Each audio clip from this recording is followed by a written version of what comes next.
ব্যস্ত রাস্তা যে দিনের বেলাতেও মোটেও নিরাপদ নয় তারই একটি উদাহরণ দেখা গেছে নগরীর খামারবাড়ি মোড়ে। দুটি যাত্রীবাহী বাসের সংঘর্ষে একটি বাসের ড্রাইভার হেলপার সহ অন্তত 20 জন আহত হয়েছে। সেখানে বেলা 11টার দিকে ঘটে যাওয়া এই দুর্ঘটনার একমাত্র কারণ ট্রাফিক সিগন্যাল অমান্য করা, জানাচ্ছেন শেখর দীপু।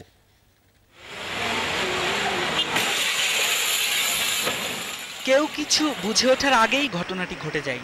তবে ঘটনার পরপরই কেউ কেউ বুঝতে পারে কিছু একটা ঘটেছে, আর সে কারণেই আরও কিছু ঘটে যাবার শঙ্কায় খানিকটা ঝুঁকি নিয়ে হলেও লাফিয়ে মতিঝিলগামী বাস থেকে নেমে যান অনেকে।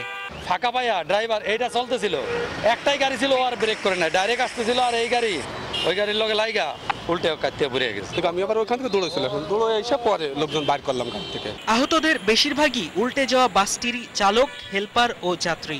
প্রত্যক্ষদর্শীরা জানান, মিরপুরগামী মিনিবাসটি ফার্মগেট থেকে যাবার পথে দুর্ঘটনাটি ঘটে। সে সময় মানিক মিয়া অ্যাভিনিউর দিক থেকে খামারবাড়ির সামনে দিয়ে ফার্মগেট যাওয়ার জন্য সিগন্যাল চালু হয়েছে মাত্র।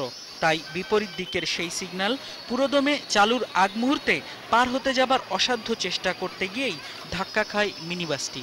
গত কিছুদিন ধরে এই মোড়ে সিগন্যাল বাতিগুলো নষ্ট থাকায় ট্রাফিক পুলিশ হাতের ইশারায় গাড়ি নিয়ন্ত্রণ করছেন। যে অপারেটরগুলো, যে লোকগুলো এগুলো মেনটেন্স করতে, তাদের সাথে আমরা রেগুলার যোগাযোগ করতেছি, বাট তারা এই কথাই আমাদের বারবার বলতেছেন যে এখন আমরা এটা ঠিক করতে পারতেছি না, তাদের সাথে কন্ট্যাক্ট শেষ হয়ে গেছে। ট্রাফিক সিগন্যালের ত্রুটির সাথে সাথে বাস চালকদের অসতর্কতার কারণেই রাজধানীর বিভিন্ন পয়েন্টে এ ধরনের দুর্ঘটনার শঙ্কা রয়েছে বলে স্বীকার করেন পুলিশ ও দুর্ঘটনা বিশেষজ্ঞরা।